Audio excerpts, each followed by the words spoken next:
జనాభాలో అగ్రభాగమైన యువతకు దిశానిర్దేశం చేసేందుకై, యువత సమస్యలను చర్చించి పరిష్కారం అన్వేషించేందుకై, యువత అవకాశాలు ఆకాంక్షలను సాధించేందుకై, యువతను సన్మార్గంలో సామూహిక శక్తిగా మార్చేందుకై, సురాజ్య సాధన దిశగా యువతను జాగృతం చేసేందుకై యువపథం యువపథం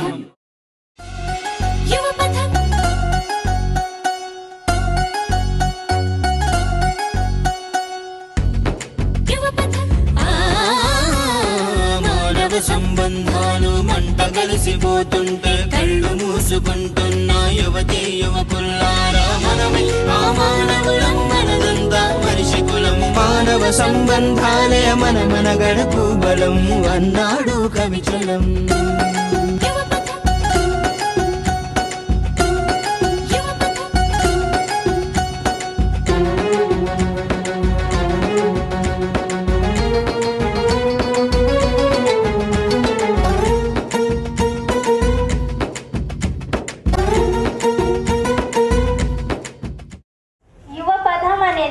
ఒకప్పుడు స్వామి వివేకానంద మేలుకో, నీ లక్ష్యాన్ని చేరుకో, నీ దేశ జాతి గురించి ఆలోచించి, నీ దేశ అభివృద్ధి గురించి ఆలోచించు అనేటువంటి మాట ఈ రోజు ఈ యువపదం చూస్తే గుర్తుకొస్తుంది. మనం మేల్కోవాల్సిన అవసరం చాలా ఉంది, ఈ దేశం అభివృద్ధికి మనం చాలా చేయాల్సిన అవసరం ఉంది అనేటువంటి విషయాన్ని గుర్తు చేస్తూ యువపదం మన ముందుకు వచ్చింది.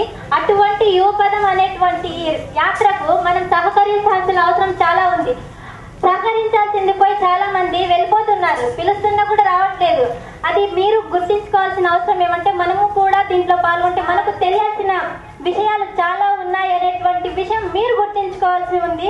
నేను ఓటు హక్కు దాని గురించి మాట్లాడబోతున్నాను. ఓటు హక్కు అనేది వజ్రాయుధం వంటిది. అటువంటి హక్కు చాలా మందికి కూడా ఓటు హక్కు అనేది ఉంది అనే విషయమే తెలీదు. తెలిసినప్పటికీ కూడా చాలా మంది మనకెందుకులే అనేటువంటి భ్రమలో ఉంటున్నారు. తెలిసి దాన్ని ఉపయోగించుకుంటున్నటువంటి వాళ్ళు కూడా మత ప్రలోభానికో, డబ్బుకో మరియు కులమతాలకు అతీతంగా సమర్థమైనటువంటి నాయకుల్ని ఎన్నుకోకపోవడం వలన ఇప్పుడు ఏవైతే అవినీతి అయితే ఏమి, అభివృద్ధి కుంటుపడడం అయితే ఏంటి, ఇటువంటి విషయాలన్నింటి కూడా మనము అసమర్థ నాయకుల్ని ఎన్నుకోవడం వల్లే జరుగుతుందనేసి నేను అనుకుంటున్నాను. భారతదేశంలో ప్రధాన వ్యవస్థ అయినటువంటి న్యాయ వ్యవస్థ కూడా ఇప్పటి కాలంలో అవినీతి అనేటువంటి డబ్బుకు ప్రలోభాలకు లోనయ్యి న్యాయ వ్యవస్థను భ్రష్టు పట్టడం జరుగుతుంది. అంతేకాకుండా వాళ్ళు న్యాయాత్మకంగా చట్టపరంగా కూడా పనులు చేయాలన్నప్పటికీ రాజకీయంగా అయితే ఏమి, సామాజికంగా అయితే చాలా సమస్యలను ఎదుర్కోవడం జరుగుతుంది. ఇటువంటి సమస్యలన్నింటినీ కూడా మనము కేవలం ఒక్క యువత మాత్రమే అనుకుంటే ఖచ్చితంగా ఈ సమస్యలన్నింటినీ నివారించడానికి మనం యువత ఒక్కసారి గళమెత్తితే నవతరం నిజంగానే శివమెత్తుతుంది. యువతగా మనం ఏం చేయాలనేది మనం గుర్తించాల్సిన అవసరం చాలా ఉంది.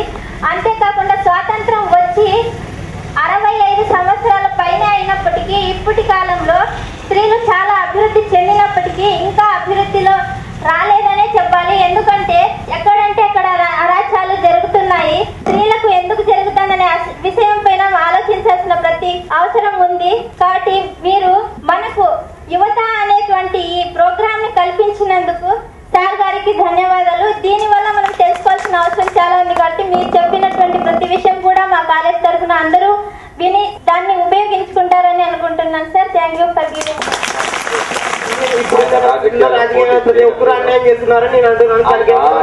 అవినీతిని పెంచిపోసింది మనమే కాబట్టి చూసిన వాళ్ళందరూ కూడా అవినీతి లాగే కనిపిస్తారు సార్. మనకు హక్కు ఉంది, మనం చేయించుకోవాలి పని అనేటువంటిది ప్రతి ఒక్కరిలో రావాలి. కానీ దానిపై పని అనేది త్వరగా జరుగుతుంది అనేటువంటి ఉద్దేశంతో మనమే ఫస్ట్ ఇవ్వడానికి ముందుకెళ్తున్నాం. అటువంటిది లేకపోతే ఎవరో ఒకరు ఖచ్చితంగా మంచి నాయకులు ఉంటారని నేను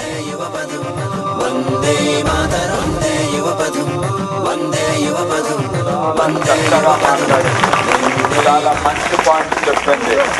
నేను చక్కగా మాట్లాడిన వాళ్ళకి స్పెషల్ గా ఒక బెస్ట్ స్పీకర్ అనే ట్రోఫీ కూడా ఇస్తున్నాము. కాబట్టి రామక్క, మనం ఏదైనా చేస్తున్నాము, మంచి నాయకుని ఎన్నుకోవాలా అంటున్నారు. ఇప్పుడు ఇందాక సెకండ్ ఇయర్ సునీల్ క్వశ్చన్ వేసిన విధంగా అయితే ఇంతవరకు మంచి నాయకుడు కనిపించలేదు అన్నాడు. మంచి నాయకుడు కనిపించలేదు అంటే ఒక సునీలే మంచి నాయకుడిగా ఎదగొచ్చు కదా. మంచి చేయాలా అనేది మనలో ఉంటే, మనమే ఒక లీడర్ గా ఎదిగి మనమే ప్రజలందరికీ మంచి చేయాలా అన్నది మనలో ఉంటే, మనమే ఎందుకు ప్రజలకు మంచి చేయకూడదు? ఒక రాజకీయ నాయకుడు మాత్రమే మంచి చేయాలా? మన విద్యార్థులు మాత్రం మాకు అన్యాయం జరుగుతుంది అని రోడ్లు ఎక్కినంత మాత్రాన మనకు న్యాయం జరుగుతుందా? జరగడం లేదు. మంచి పార్టీని ఎన్నుకోండి అంటున్నారు. ఇక్కడున్న ప్రతి ఒక్కరూ మంచి పార్టీని ఎన్నుకోండి అంటున్నారు. మన కళ్ళకైతే ఉన్న రాజకీయ నాయకులు మంచి వాళ్ళు కాదు. ఉద్యోగాలు రావాలనుకో, ఇప్పుడు ఒక రాజకీయ సపోర్ట్ అన్నా ఉండాలి, లేదంటే డబ్బు అయినా ఉండాలి. ఆ రెండు ఉంటే మాత్రమే ఉద్యోగాలు రావడం జరుగుతుంది. నీలో ఎంత టాలెంట్ ఉన్నా ఎవరు గుర్తించే వాళ్ళు లేరు. నీలో టాలెంట్ మాత్రమే ఉంటే సరిపోదు. సెకండ్ రాజకీయ బలమన్నా ఉండాలి, డబ్బు అయినా ఉండాలి. అవి రెండు ఉంటే మాత్రమే ఉద్యోగం చేయడం జరుగుతుంది. కాబట్టి ఇప్పుడు మనం సమాజాన్ని మనం మాత్రమే మార్చడం అతి కష్టం, అసాధ్యం. సమాజాన్ని ఒక యువత మాత్రమే మార్చలేదు. మార్చగలరు కానీ మార్చరు. ఎందుకంటే మనకెందుకులే అంటారు. ఏదైనా సరే ఎక్కడో ఏదో తప్పు జరిగింది అంటే ఇంట్లో కూర్చొని అయినా సమర్థిస్తాం, కానీ దాన్ని బయటికి పోయి చేస్తామా? చేయము. నేనొక్కడే ఏం చేయగలను అనుకుంటారు ప్రతి ఒక్కరు. నేనొక్కడే అని ఒక 10 మంది కలిస్తే వాళ్ళే ఒక 100 మంది అవుతారు, 100 మంది 1000 మంది అవుతారు, 1000 మంది లక్షల మంది అవుతారు. ఏదైనా సాధించాలా అంటే నేను ఒక్కడే అడిగేసేటప్పుడు ఒక్కడే ఉంటావు, కానీ నీ వెనక వేసే వాళ్ళు ప్రతి ఒక్కరు ఉంటారన్నది గుర్తుపెట్టుకో. యువత చేతిలో ఉంది ఏదైనా. ఈ సమాజాన్ని మార్చే శక్తి ఉంది అంటే ఒక యువకుల చేతిలో మాత్రమే ఉంది అని ఎందుకంటున్నారు అంటే, యువకులు అయితే కరెక్ట్ గా ఆలోచించగలరు, కరెక్ట్ గా ఎవరు పని చేయగలరు. ఇప్పుడున్న రాజకీయ నాయకులు ఎవరు పని చేయగలరు? మీరు ఎలాంటి నాయకుడిని వెన్నుకున్నా మనకి మంచి జరగడం మాత్రం జరగదు, ఎప్పటికీ జరగదు. ఎందుకంటే మీరు ఎలాంటి నాయకుడిని వెన్నుకున్నా వాళ్ళు ఒక రాష్ట్రాన్ని దేశాన్ని శాసించాలి. కాబట్టి వాళ్ళు మన వరకు మంచి చేయడం జరగదు.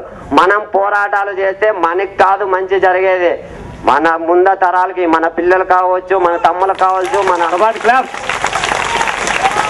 మనం పోరాటాలు చేయకపోతే మన పరిస్థితే ఇలా ఉంది. రాబోయే రోజుల్లో ఎలా ఉంటుందో తెలియదు. కాబట్టి అందుకే ఇప్పటికైనా మేల్కొని ముందడుగేసి మనం పోరాటాలు చేద్దాం. మనకి మంచి జరగదు, ఇప్పుడే కాదు ఎప్పటికీ జరగదు. మన భవిష్యత్తు ఇంతే. మన ముందు రోజుల్లో ఉండే వాళ్ళకైనా మంచి చేసి పెట్టాలా, మంచి సమాజాన్ని అందించాలా అంటే ప్రతి ఒక్కరూ మేల్కొని ప్రతి ఒక్కరూ ముందడుగేసి ఉంటే మాత్రమే మన భవిష్యత్తు ముందు తరాల వాళ్ళకైనా మంచి జాబ్స్ వస్తాయి. మంచి చదివిన వాళ్ళకి మాత్రమే జాబ్లు వస్తాయి. అప్పుడు డబ్బులు ఉన్న వాళ్ళకి, రాజకీయ సపోర్ట్ ఉన్న వాళ్ళకి కాదని మంచి చదివిన టాలెంట్ ఉన్న వ్యక్తులకు మాత్రమే ఉద్యోగాలు ఇవ్వడం జరుగుతుంది. అందుకని మీరంతా ప్రతి ఒక్కరూ నాకెందుకులే అన్నదాన్ని పక్కన పెట్టి, ఎక్కడో ఏదో జరిగింది అంటే రాష్ట్రంలో అయితేనేమి, దేశంలో అయితేనేమి, ప్రపంచంలో అయితేనేమి ఎక్కడో ఏదో జరిగింది, అన్యాయం జరిగింది అంటే జరిగింది వాళ్ళకు కదా, మనకు కాదు. మనకు జరిగినా కూడా ఈ రోజు స్పందించే స్థితిలో మనం లేం. ఠాకూర్ సినిమా చూసినామనుకో, అవినీతిని అంతం చేయాలన్నది ఆ 5 నిమిషాలు మాత్రమే ఉంటుంది. కానీ బయటకు వచ్చిన తర్వాత మన సమస్యలు మనకి దండుకుంటాయి. కాబట్టి ప్రతి ఒక్కరూ మర్చిపోవడం జరుగుతుంది. ఏదైనా కళ్ళతో చూసినప్పుడు, చెవులతో విన్నప్పుడు అది మన కోసమే జరుగుతుంది అంటే 100%లో 10% అన్నా గుర్తు పెట్టుకుంటే రేపటి సమాజం కోసం మేలు చేసిన దాంట్లో మనం కూడా భాగస్తులే అవుతాం. నేనే పార్టీ పెట్టి డబ్బు నాకు లేదు సార్, నేనే పార్టీ పెట్టాలని ఎందుకు ఉందన్నాడు ఇతను. ప్రజలకు మంచి చేయాలంటే డబ్బు కాదు కావాల్సింది, మంచి చేస్తాడనే నమ్మకం ఉంటే చాలు ప్రజలకు. ఇప్పుడున్న పరిస్థితుల్లో ఇప్పుడు డబ్బేనండి అవసరము. ప్రతి ఒక్కరు ఎవరన్నా పార్టీ పెట్టాలంటే డబ్బే ఉండాలా. అది కాదు, నువ్వు కలిగించు. ఇక్కడున్న విద్యార్థులకైతేనేమి, మీ ఊర్లో ఉన్న ప్రజలకైతేనేమి, నీ నియోజకవర్గంలో నివసిస్తున్న ప్రజలకైతేనేమి మంచి చేసి నిరూపించు. ఏదైనా కూడా నిరూపించిన తర్వాత నేను పోటీ చేస్తున్నానని చెప్పు. నీ మీద నమ్మకం ఉంటే ఖచ్చితంగా నిన్నే ఎన్నుకుంటారు. నిన్ను ఎన్నుకున్న తర్వాత నీ నియోజకవర్గానికి మేలు చేసిన తర్వాత ఆలోచించు.